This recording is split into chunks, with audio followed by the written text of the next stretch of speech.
di siaran pers saya garis bawahi satu kalimat Bapak Uskup soal gereja terpanggil untuk memperkuat gerakan anti korupsi.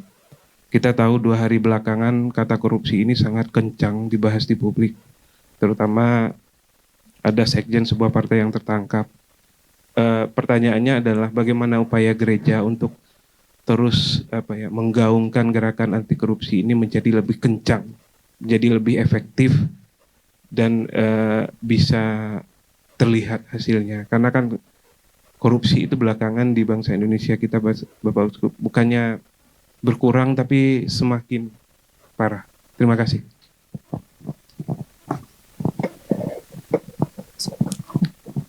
Kalau kembali kepada yang tadi saya sampaikan, yaitu karena jati diri manusia yang bersangkutan, yang korupsi itu, jati diri yang paling dasar diingkari. Itu kalau kita omong tentang konsep. Sehingga macam-macam kepentingan lain yang melunturkan jati diri yang paling dasar itu. Nah, kalau kita melihatnya secara konkret, saya kira korupsi itu suatu realitas yang sangat-sangat kompleks. Sangat-sangat kompleks. Saya ambilkan satu contoh ya Mas ya, soal budaya. Diingkari seperti apapun, masyarakat kita itu budayanya adalah budaya feodal. Tidak bisa disangkal. Salah satu contoh dalam kebudayaan tertentu, bahasa tertentu diciptakan untuk melestarikan feodalisme. Nah, ketika seorang hidup sadar atau tidak sadar di dalam situasi feodal, dia akan berpikir mengenai gengsi, mengenai kedudukan. Di dalam masyarakat feodal, yang paling dicari-cari adalah kedudukan. Status itu, status sosial, gengsi, dan sebagainya. Nah, kalau sudah orientasi hidupnya seperti itu tanpa disadari, maka segala macam cara mau dicari untuk mencapai yang dicari itu, entah itu kekuasaan, entah itu namanya gengsi, dan itu semua butuh uang. Jadilah korupsi. Satu. Yang kedua tentu saja adalah sistem tata kelola negara ini. Kita semua mendengar akhir-akhir ini kok korupsi itu malah dijadikan alat ya. Untuk membunuh dalam tanda petik ya. Untuk mematikan orang, untuk menjegal orang. Korupsi dibiarkan supaya nanti pada waktunya bisa digunakan untuk kepentingan tertentu. Nah, itu kan politik yang busuk sebetulnya. Dan segala macam cara. Nah, kalau ditanyakan gereja itu berbuat apa, tentu gereja itu kompleks Mas ya. Gereja itu bukan hierarki, gereja itu adalah umat. Maka harapannya tentu saja adalah kalau ditanyakan tentang gereja, salah satu selain suara moral yang ditulis oleh para penulis di koran, disampaikan di dalam wawancara di televisi, gereja sendiri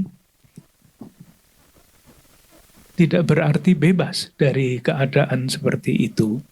Maka yang diusahakan oleh gereja, yang saya tahu di Keuskupan Agung Jakarta adalah membuat lembaga gereja itu transparan. Sehingga dapat dipercaya. Tidak mudah.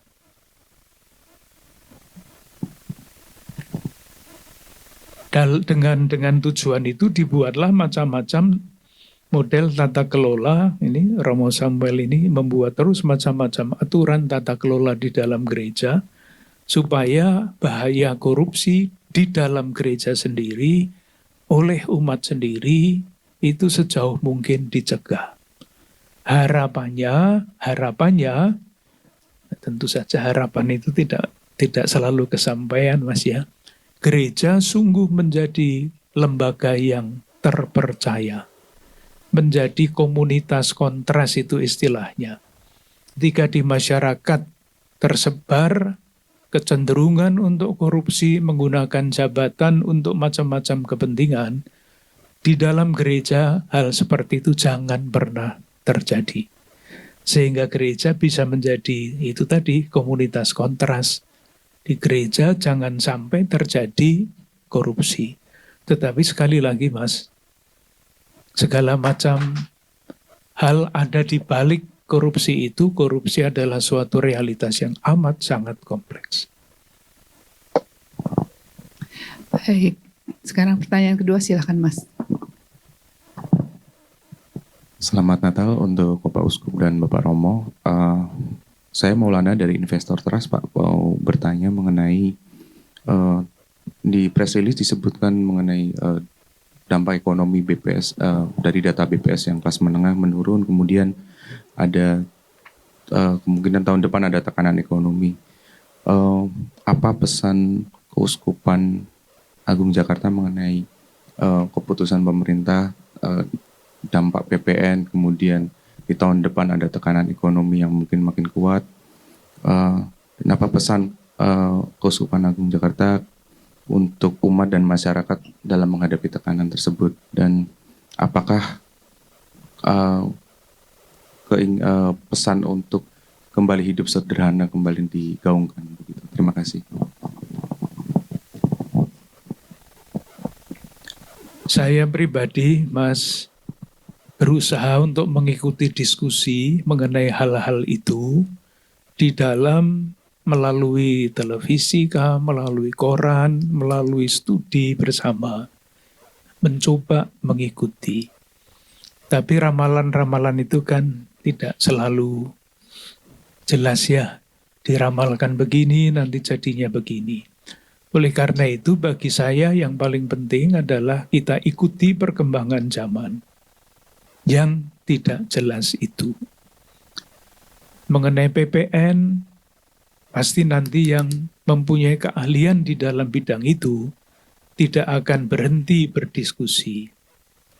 Hanya tentu kalau pemerintah sudah memutuskan, tidak bisa lain kan kecuali ikut di dalam arus itu dengan kritis. Artinya tidak ikut, ya sudahlah ikut pemerintah mau apa kita ikut, enggak. Tetapi kritis terhadap masalah-masalah yang mungkin timbul karena keputusan itu. Dan kita belum tahu apa yang akan timbul dari masalah itu. Tentu yang namanya hidup sederhana itu harus terus dijaga. Itulah sebabnya tadi Mas, di dalam ketika saya bicara tentang ajaran sosial gereja, prinsip-prinsip ajaran sosial gereja mesti terus dipegang, khususnya tentu saja oleh umat yang ada di dalam wilayah pelayanan saya. Jadi tahun ini yang sudah hampir selesai, Keuskupan Agung Jakarta itu menggaungkan semangat